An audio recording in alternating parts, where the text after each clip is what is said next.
Calendar, जिसकी मदद से आज हम सही दिन, तारीख और महीने का काफ़ी आसानी से पता लगा लेते हैं और कैलेंडर की वजह से ही आज हम अपने बहुत से काम सही समय पर कर पाते हैं। शुरू ज़माने में लोगों ने 2 रात के बीच आने वाले दिन की तरह और इसी तरह 2 पूर्ण चंद्र के बीच आने वाले दिनों को महीने की तरह इस्तेमाल करना शुरू किया था, जिसे हम लूनर कैलेंडर कहते हैं। अब इसके बाद उन लोगों को ये पता लगाना ज़रूरी था कि एक साल में कितने दिन होते हैं, ताकि आने वाले मौसम के मुताबिक वह अपनी फसल को उगा सकें। इसका हल उस ज़माने में लोगों ने रात में दिखने वाले तारों को देखकर निकाला, जिसे हम सोलर कैलेंडर कहते हैं। क्योंकि पृथ्वी का स्थान ऑर्बिट में बदलता रहता है, इसी कारण हर दिन आसमान में सितारों की पोजीशन भी चेंज होती रहती है। इससे उनके दिमाग में एक आइडिया आया कि किसी एक सितारे की पोजीशन को याद कर लो। जब पृथ्वी घूमकर वो सितारे के पास जाए तो समझ लो कि एक साल गुजर गया है। अब इस सोलर सिस्टम को पहली बार मिस्र के लोगों ने उपयोग करना शुरू किया।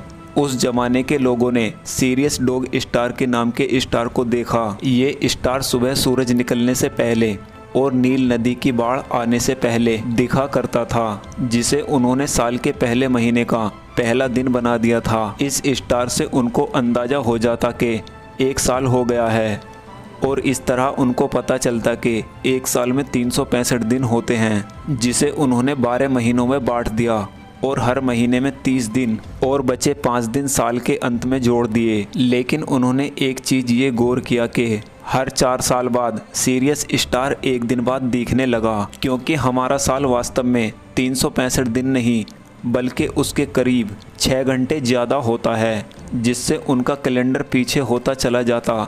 लेकिन इसके लिए उन्होंने कुछ सुधार नहीं किया। इसके मुताबिक हर 1460 साल के बाद सीरियस स्टार साल के पहले महीने के पहले दिन आता। और अब दूसरी तरफ इस्लाम के लूनार कैलेंडर को फॉलो करते थे, जिसमें हर महीने में 29.5 दिन होते हैं और साल के 354 दिन होते हैं, जिससे करीब एक साल में 11 दिन की कमी आती थी, जिससे मौसम में बदलाव आता और हर 32 साल के बाद वही दिन से साल की शुरुआत होती। कुछ दूसरे लूनर कैलेंडर में एक अधिक महीने को जोड़ दिया जाता ताकि सोलर ईयर के बराबर हो जाए, जिसका उदाहरण मेसोपोटामिया और रिपब्लिक रोम और यहूदी कैलेंडर है। अब इसके बाद करीब 753 बीसी में रोमन कैलेंडर की शुरुआत रोम्यूलस के राजा ने की थी, जो एक लूनी सोलर कैलेंडर था जो सूरज और चांद को आधार करके बनाया गया था, जिसमें 304 दिन हुआ करते थे, जो सिर्फ 10 महीने का था और एक हफ्ते में 8 दिन हुआ करते थे। बाकी 61 दिन के कोई डेडिकेट महीना नहीं था और ये साल मार्च में शुरू हुआ करता था। अगर महीने की बात करें तो महीने के शुरू दिन को कैलेंडर्स बोला जाता था, वहीं आगे जाके कैलेंडर बनाया गया और शुरू के 4 महीनों के नाम रोमेंस के देवताओं के नाम थे। बाकी महीनों के नाम नंबर्स को लेकर रखा गया, जैसे कि अक्टूबर का मतलब 8 है, लेकिन ये कैलेंडर सही नहीं था, इसलिए स्प्रिंग सीजन में बदलाव आया करते थे। करीब 713 बीसी में सेकेंड किंग नुमा पोम्पिलियस ने कैलेंडर में सुधार किया और जो दिन दिसंबर के बाद खाली थे उनको भी 2 महीनों में बांट दिया, जिनका नाम जनवरी और फरवरी रखा, और हर महीने को ओड नंबर के साथ बांट दिया, क्योंकि ओड नंबर शुभ माने जाते थे। इस कैलेंडर के मुताबिक एक साल में 355 दिन हुआ करते थे। अब ये कैलेंडर भी सही नहीं था, मौसम और महीने में फ़र्क हो जाता था, इसलिए अधिक दिन फरवरी के बाद जोड़ देते, जिसे इंटरकल्सन कहते हैं, और हर 4 साल को 355, 377, 355, 378 दिन में बांट दिया, जिसका औसत 365.25 होता, जो काफ़ी हद तक सही था। अब उस वक्त जनवरी और फरवरी साल के एंड में हुआ करते थे। 450 बीसी के बाद जनवरी और फरवरी को साल के शुरू में जोड़ दिया गया। कैलेंडर सिस्टम का नियंत्रण उस जमाने के पृष्ठ पुजारी के पास था। इस वजह से जंगों के वक्त और पॉलिटिकल बेनिफिट के लिए कभी साल की लंबाई को बढ़ा दिया जाता तो कभी कम किया जाता था, जिसकी वजह से वापस कैलेंडर में सारी गड़बड़ हो गई। अब इसके बाद 46 बीसी में किंग जूलियस ने कैलेंडर में हुई सारी गड़बड़ को देखकर सबसे पहले साल का 365 दिन कर दिया था, जो मिस्र के कैलेंडर को देखकर बनाया गया था। एक लिप ईयर 366 दिन का बनाया।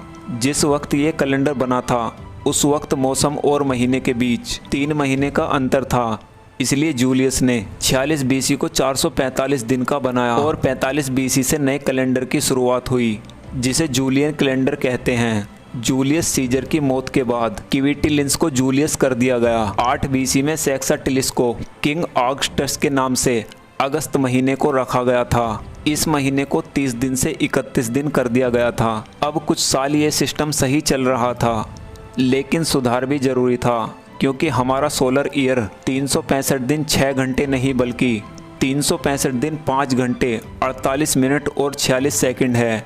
अगर इसे करेक्शन नहीं किया गया तो हर 130 साल के बाद एक दिन का अंतर आता, क्योंकि हर साल 11 मिनट 14 सेकंड एक्स्ट्रा जोड़ दिया गया था। 16 सेंचुरी तक कैलेंडर में 10 दिन का अंतर आ गया था, जिसका हल पोप ग्रेगोरी के यहाँ के विद्वान ने निकाला था, जिसके मुताबिक अगर लीप ईयर 400 से डिवाइड होता तो उसको लीप ईयर मनाया गया था।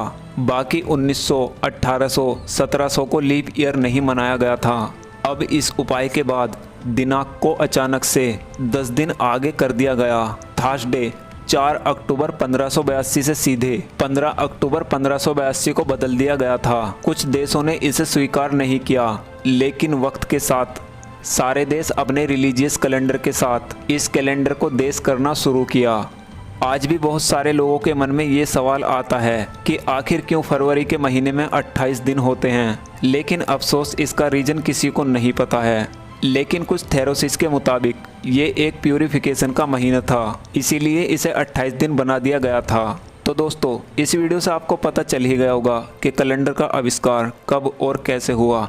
तो आपको हमारी ये वीडियो कैसी लगी कमेंट में ज़रूर बताना। अगर पसंद आई हो तो इसे लाइक करना, चैनल पर नए हो तो सब्सक्राइब जरूर करना। मिलता हूँ अगली वीडियो में।